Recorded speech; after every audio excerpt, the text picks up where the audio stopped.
the title of our own project. I'm a gay caveman! Look like a weird multi-era hen night. I love myself. Nadia, give me a smile! I love it. Exist is a photography project being shown at Saattchi Gallery from the 5th to the 7th of June 2026. The project reimagines the lives of queer people from the Stone Age all the way to ancient Greece, all the way to the 40s to the 80s. It's looking at queerness and how it's always existed throughout history, using what-ifteries to reimagine the stories of queer lives throughout those time periods. Enlight Insight Theatre has decided to do a photography project this year because it's unlike anything we've ever done before. Luckily, myself and Nadia are located both in London, which is me, and Nadia in Brighton. So doing the project across both places was feasible and possible. We can bring like all these queer creatives together and organise the eras and the models and dress up to the nines. Our lovely Labour government put some legislation in place that made it really hard for some people to be queer. I thought it was really important to do a project that reflected that queer people have existed, will exist, and did always exist. We just need to bring these stories to light in a kind of creative, self-developmental way. Because yeah, you know, we've always been here.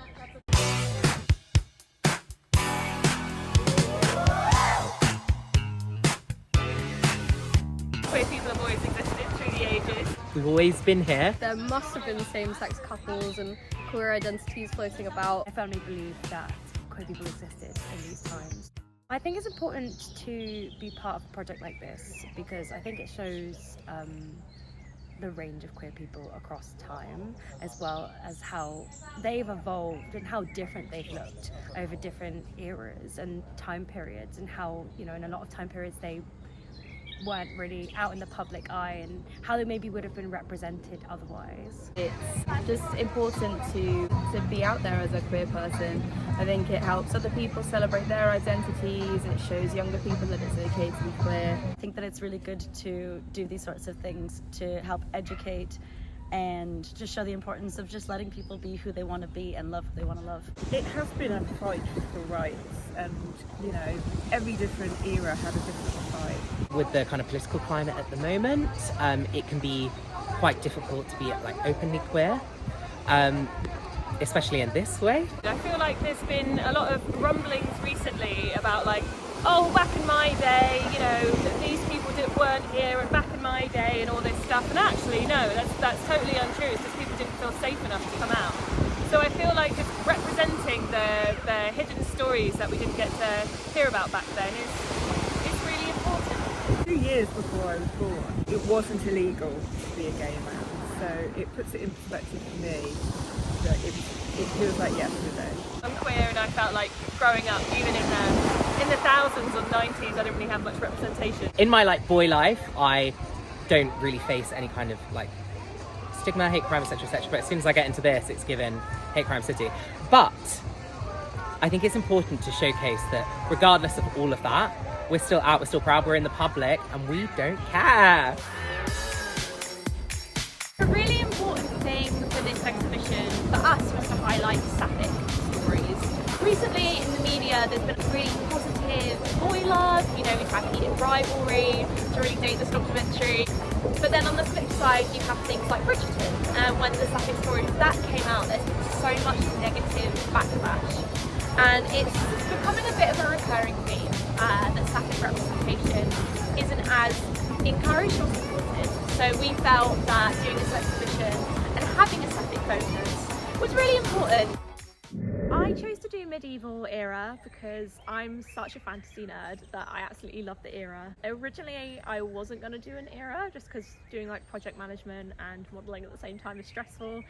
But I had this dress in my wardrobe and it was calling my name, so yeah, I had to do it. So I put myself forward for medieval.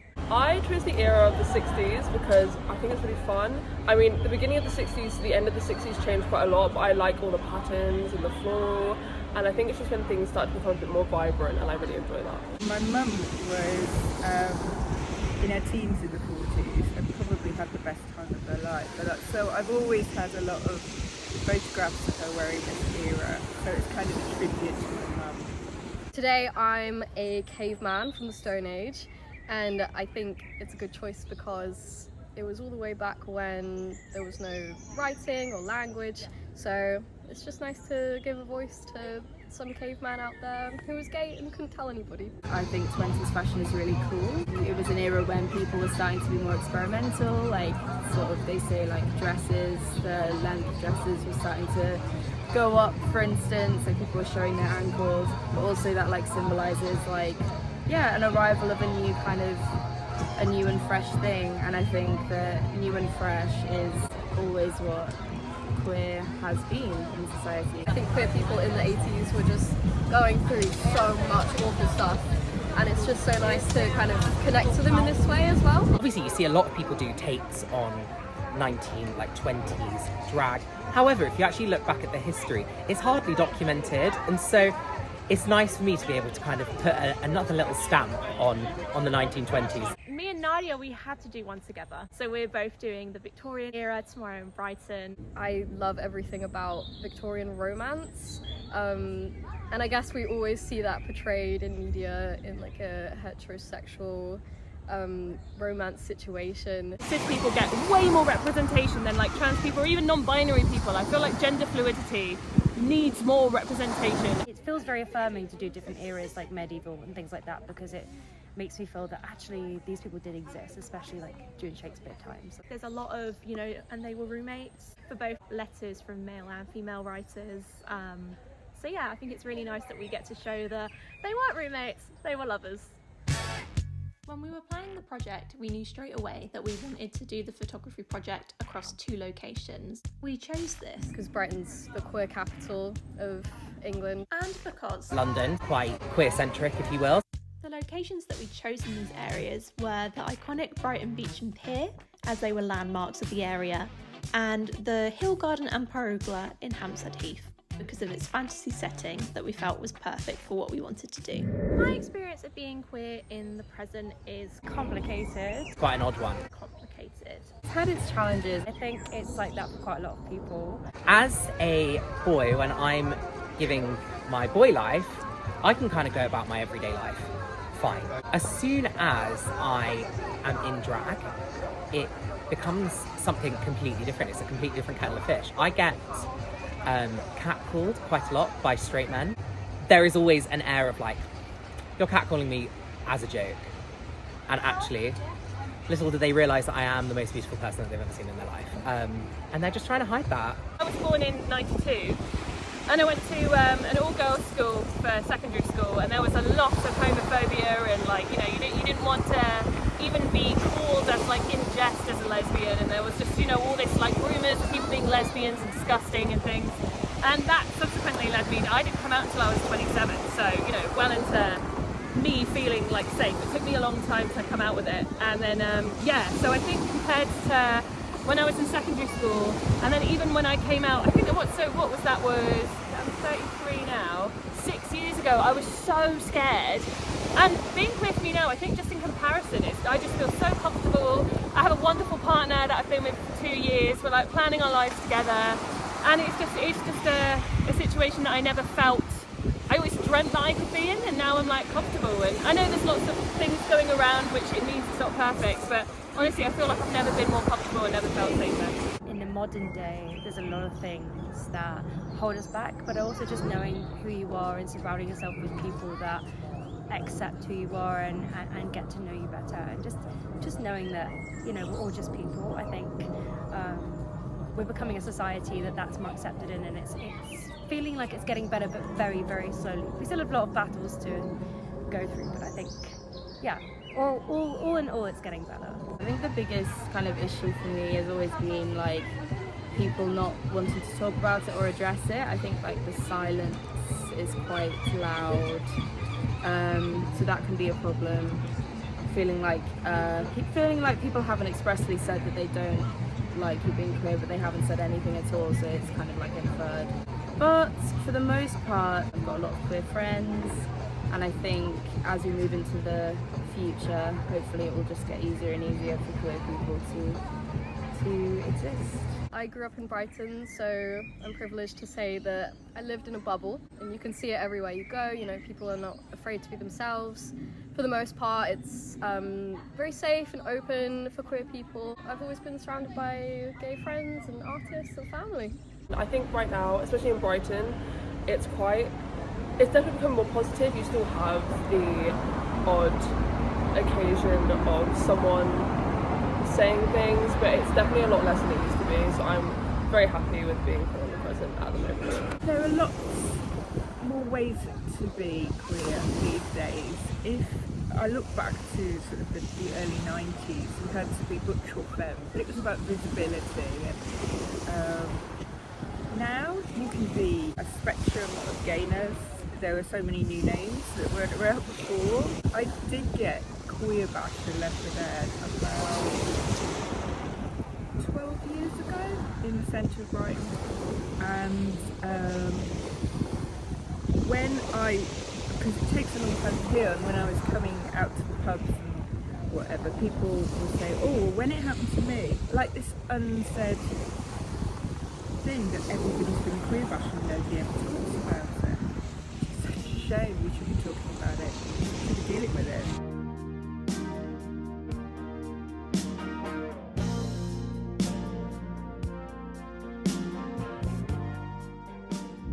I think we've definitely come a long way in queer representation. Queer representation has come far. I really think we've come far. We have come far. Especially from where we used to be.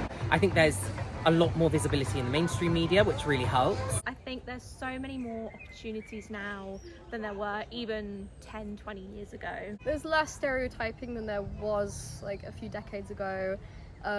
Less queer characters are dying at the end of the movie, which I feel like always happens. They never get their happy ending, but sometimes they do now, which is really nice. And we need to see more happy endings in media because they happen in real life. We now have like queer pop stars that are in the mainstream, like even like 10, 15 years ago. Like I would have found that like difficult to imagine. I remember when I was a child and seeing like the first queer character appear in TV and what that meant to me. And how important it was, but I think that we're starting to go backwards. Obviously, we're not there yet. We've done one step forward. I feel like we're taking the 2 steps back. I think what needs to change is probably more of a legislation, political side of things. There's a lot of things at the moment that unfortunately are not positive when it comes to queer people, and you know, there's a very much a false narrative that falls under that, and that is quite sad. I think we do have a long way to go. I think trans rights are still being stripped away, and there's an intersectionality to what it means to be queer. I think we need to be aware of that and make sure we're advocating for everybody. I think it's hard to be trans and non-binary right now, so I think in some ways it's lovely. Here in the West anyway, I think Eastern countries have a lot of progression to do, but I think there's even things we can do a lot better right now for all members of the community, not just some. I do hope that, you know, in the future we're able to have more security, especially for our like trans members of the community, especially who are facing a lot of like ridicule at the moment. I really hope in the next 10 years we see that come full circle and they get the rights that they deserve. I also hope that slowly but surely queer representation can not just become something almost as like a token. It could be something that's just normal, everyday interaction with a normal person. I think it needs to come so far that it's not even mentioned. It's just, you know, gay marriage is just marriage, and you know, it just needs to be not thought of rather than overthought. And I think at the moment it's a little bit overthought. I do think there's a lot of stigmas and stereotypes within the community that need a little bit more educating, taking people under your wing and creating a space for people to learn, like even just trial and erroring things. We don't mind if people ask us questions or don't understand certain things, just creating that space to be able to come together and understand certain things. There's lots of work still to be done, but I don't think it's right not to acknowledge the growth that has been. You know, like I can be out like this right now, and yes, I may get stares, but I'm not being hurled, you know, rocks that from the beach, if you will. I do think there's always more we can do, but I think that's the same in most aspects of life. I just